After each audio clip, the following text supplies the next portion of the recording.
Okay, in the last couple of videos that we saw that how we can train a model using Google Colab. But the problem of using Google Colab is like in between it may get disconnected. Like our runtime may get disconnected, so our training process will get interrupted. And also the problem is we need a stable internet connection. Without the internet connection, we cannot train our model.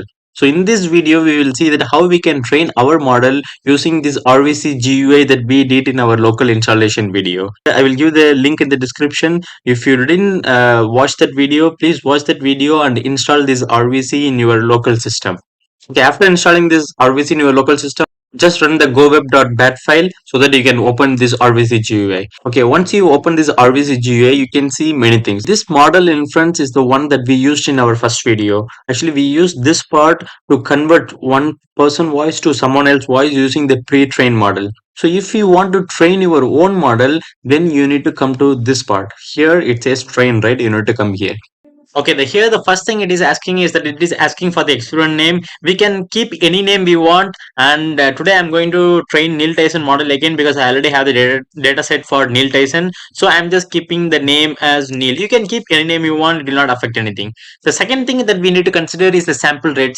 Target sample rate is nothing but like per second how much details of that audio that you want to keep. Like the more number of sample rate, actually it nothing but the more number of details of that audio you have, which means it will give a good output.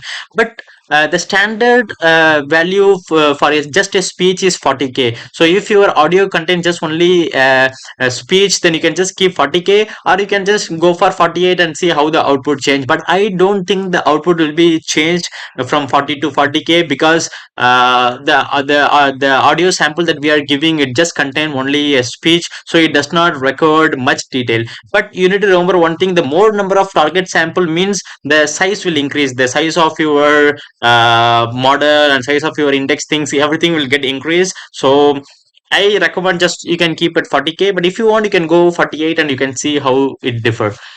Okay, then the next thing that we need to consider is the pitch cadence. Actually, pitch cadence is nothing but if you are going to train a model just for singing purpose, there are many people who are training a model just to make it a sing, right? So if you are going to train a model for singing purpose, just keep it as true. But if you are just going to train a model just for speech purpose, not singing, then you can keep it as false.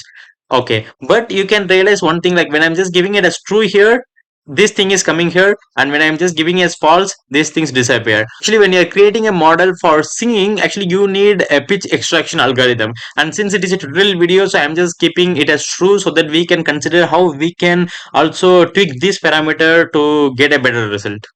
And the next one we need to consider is the version. Actually, there are two versions they have provided. One is version 1 and version 2. Version 2 is the latest version, so I'm just going for version 2.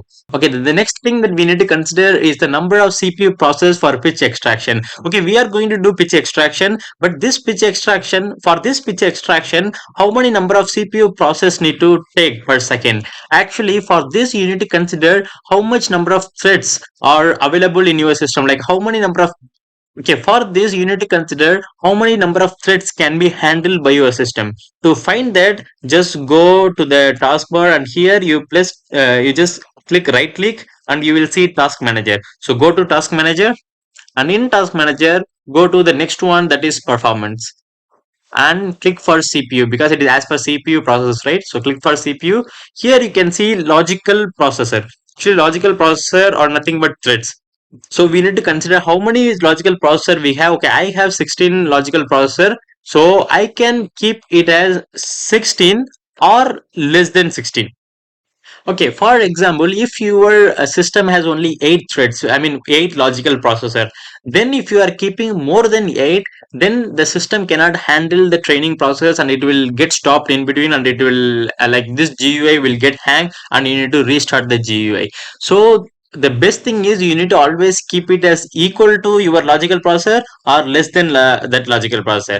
Okay, as of now I have 16. I'm just going to keep little less than 16. Actually, you can keep anything you want. It's up to you. It will not cause any problem. The only thing is the more number of GPU, CPU process it can handle, the more faster our training process will be. So everything works fine. Now we'll go for step 2. Step 2 is now we need to give only one detail, that it is asking for the path folder. Like you have the data set and you need to give the folder path, the path folder of your data set. So I'm just cancelling out what is inside. So let's give our path of our data set. Okay, I already have the data set for Neil Tyson. So I'm just copying this path, copy path, and I'm pasting it over here. You can paste with quotation or without quotation. That will not cause any problem. Then the next one it is asking is the specify the number of speakers. Actually, in my model, actually I have only one speaker, so I'm just keeping as one. But the thing is, actually, I don't know why it is asking, because until now the RVC works for only one speaker. So if you give more than one speaker, it will not work. So just keep only one speaker and process the data. Okay, to process the data, just click process data. Then it will start to process. It will take some time. See, it is starting to process. So if you want to see this dynamically over in the background, you can just go to the CMD that which is running in the background, and you can see all these things are happening in the beginning. So here the process started and it shows end process. So when the process ends, actually it means this step has been completed. Then the second step that we need to do for a pitch extraction thing. So actually for this step, GPU is required. So if your system does not contain GPU, I mean a minimum level of GPU, then you cannot train the model locally in your system. So you have to use the collab method that we did in the past video. So if you have a minimum number of GPU, then continue to watch this video and you can train your own model.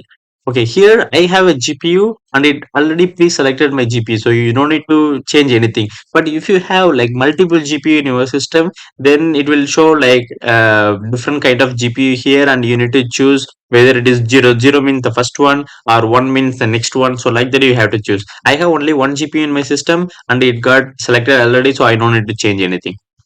Okay, now it is asking about which algorithm to use. Actually, here we have three algorithm. One is PM and Harvest and DO. Actually, PM is for the faster extraction, but the quality will be low. And the DO will be like somewhat like somewhat good speech will be there, but it will the processing time will be somewhat slower. And Harvest will give the best output, but it will be much slower. And again, since it is a tutorial video, so I'm just going to train for the faster one. The output quality will be low, but I'm just going to train for the faster one so that I can show the output little faster.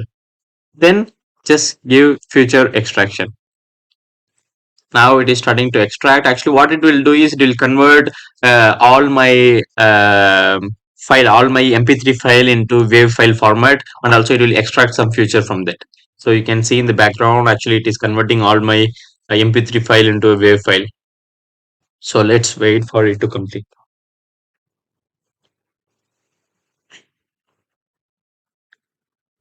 Okay, now it's done. It says that all feature done, which means this feature extraction part also succeed.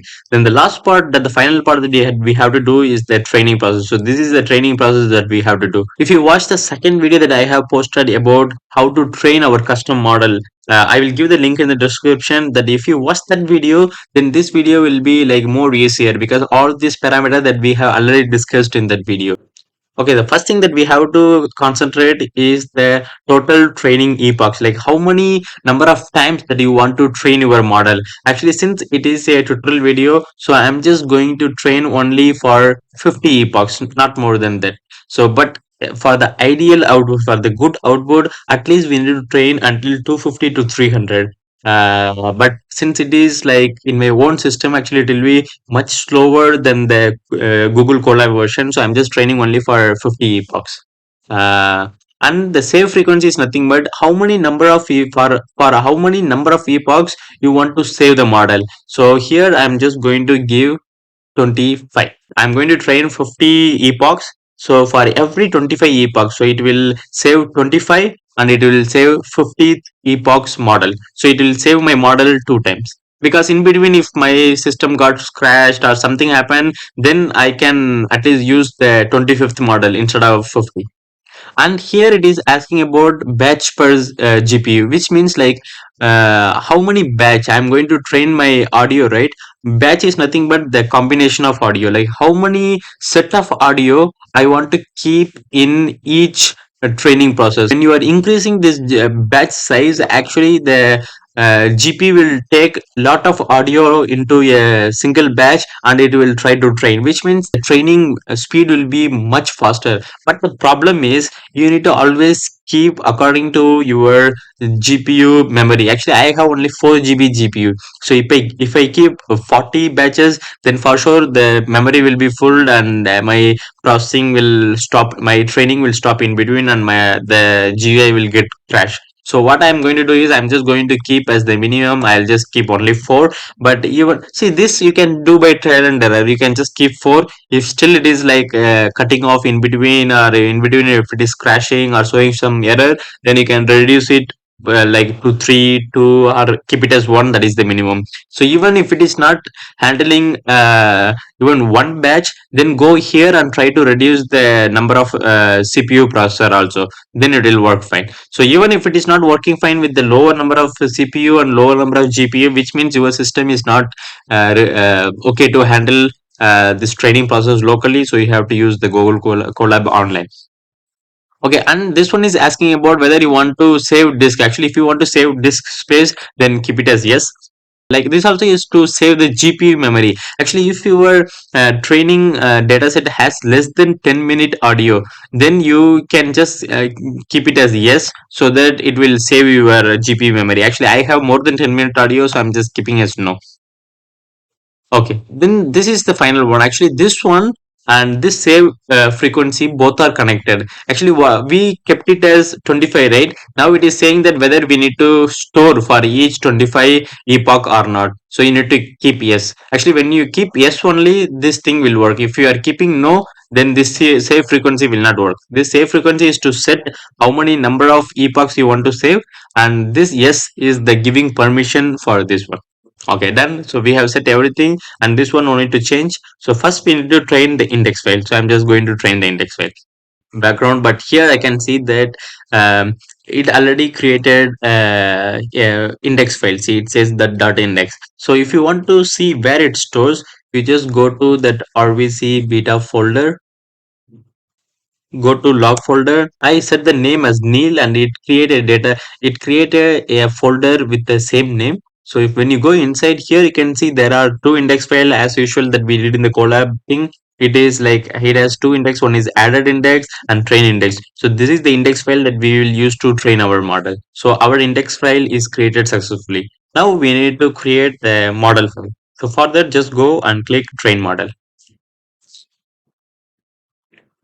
Okay, I hope that this we can see in the background. Yeah, this we can see in the background, then this is happening. Okay, just keep it for sure. If you already use Google Colab, then you may realize that it works very fast. Like even this model training and even to start the epochs was very fast. But if you are using in your own system, even to start the first epochs, these things, right? It is just printing all these things, right? Even from here to start epochs number one, even that will take much time. It will take maybe 4 or 5 minutes according to your GPU processing speed. So don't think that okay, my system is not working and cut the file. Just wait for 5 or 10 minutes. Even after 5 or 10 minutes only, your training process will start. And according to your GPU speed, the each epochs will be trained. It will just say that maximum value is tensor, like it will just say what is the maximum value of tensor, like around 2 times. I think like as far as I just trained, it will just show 2 times, and after this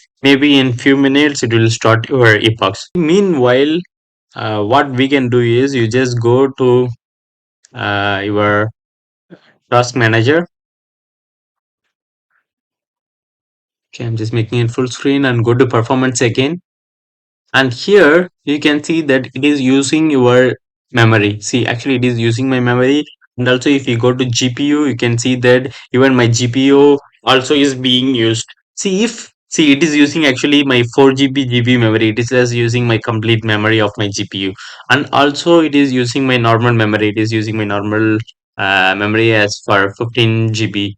If it reaches 16, then your system will get hang, and the process also will get stopped. So you can just simultaneously you can just see, actually it is not always good to use, like see it is using 4 GB GPU, and also even my shared GPU also being used around 7.7. Total GPU is of 11.7 GB. If the total GB memory is used, then I cannot train, like it will stop. If these both are getting full, then actually what you have to do is just make sure that you have reduced the number of GPU batch size and the CPU processing, that is the number of threads that we have did there, right? So you just keep this to track whether the memory is in process and the memory is still sufficient to train the model or not. Okay, once I come back, see, I can see that my model already start training and it start to train the first epochs. But see here that it takes around 9 minutes to train only one epochs. Actually, we did the last video in Google Colab, right? Like we did the training in Google Colab.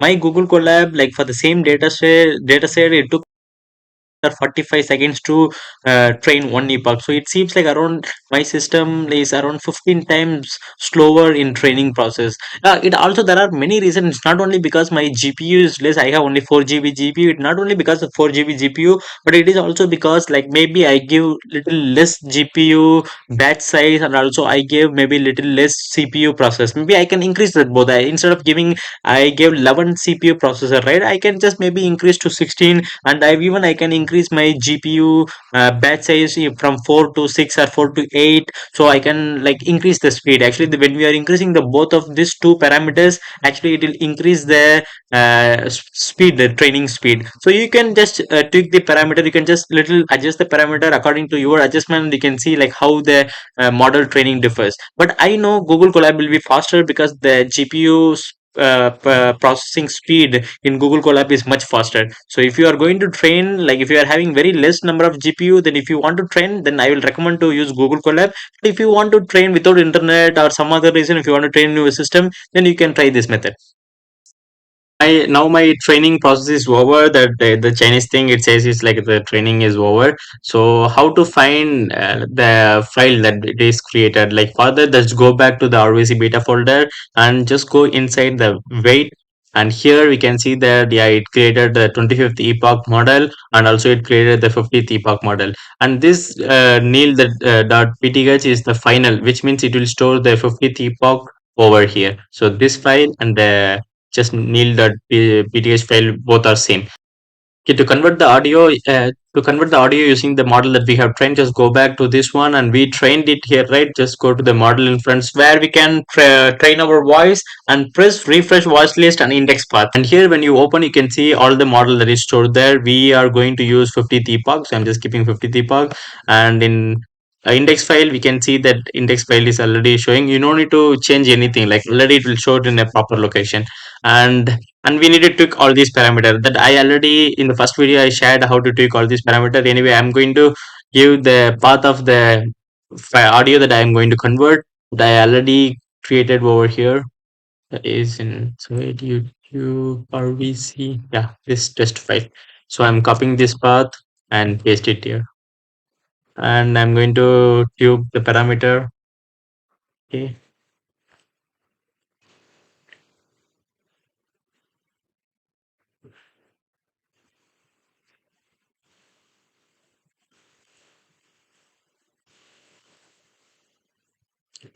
Convert. Let's see how our output is. But the output will not be so much good because we just train only 50 epochs. So if you want a better output, you need to train more than 250 epochs. So let's see how our output. Okay, this is a test file that we are running for 250 bucks model. So let's see how our model trains. Yeah, so here it is somewhat like imitating the Neil Tyson voice. Actually, Okay, this is a test file that we are running. the real voice that I gave is this one. This is my voice. Okay, this is a test file that we are running for, and it converted to this one. For 250 bucks model. So let's see how our model. Yeah, it just start to imitate Neil Tyson voice, but it is not so much accurate because we just train only 50 epochs. We have a sufficient data set, but the problem is we train very less.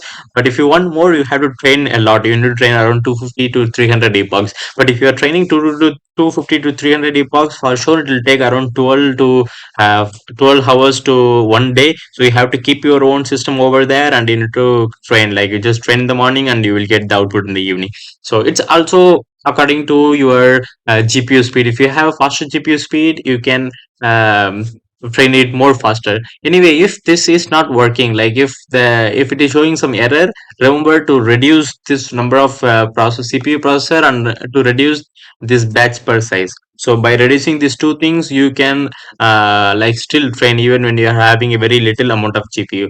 But still, if it is not working, then unfortunately there is no other way that you have to go back and use the collab version that we have did before.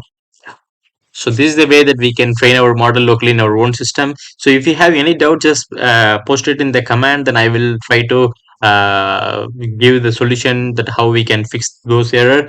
And yeah, see you in the next video. Bye bye.